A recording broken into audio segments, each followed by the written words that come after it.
DNR muling nagbabala sa mga resort na nagtatayo ng mga ipinagbabawal na struktura sa tabing dagat ng Zambales.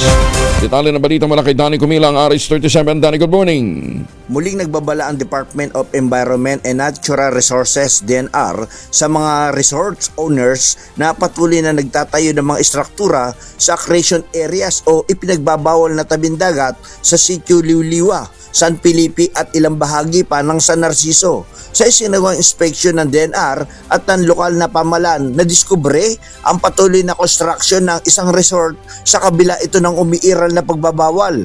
Muli ring naglagay ng mga babalang karatula ang ahensya upang ipaalala na hindi maaring tayuan ng permanenteng istruktura ang naturang lugar. Ayon sa DNR, idiniklara ng danger zone ang mga accretion area dahil sa banta ng pagguho, storm surge at posibilidad na tangayin ng dagat ang mga ito. Sa kabila ng mga naunang notice of violation, may ilang resort owner pa rin ang hindi sumusunod sa batas. Babala ng DNR, posibleng maharap sa cease and desist order at mga kaukulang kaso ang mga lalabag sa mga regulasyon sa foreshore at accretion area. Patuloy naman iimbestigahan ng ahensya upang matiyak ang kaligtasan ng publiko at pangangalaga sa baybayin. Danny Kumilang, RH37, DCRH, una sa Pilipinas, una sa Pilipino. Maraming salamat, Danny. May pa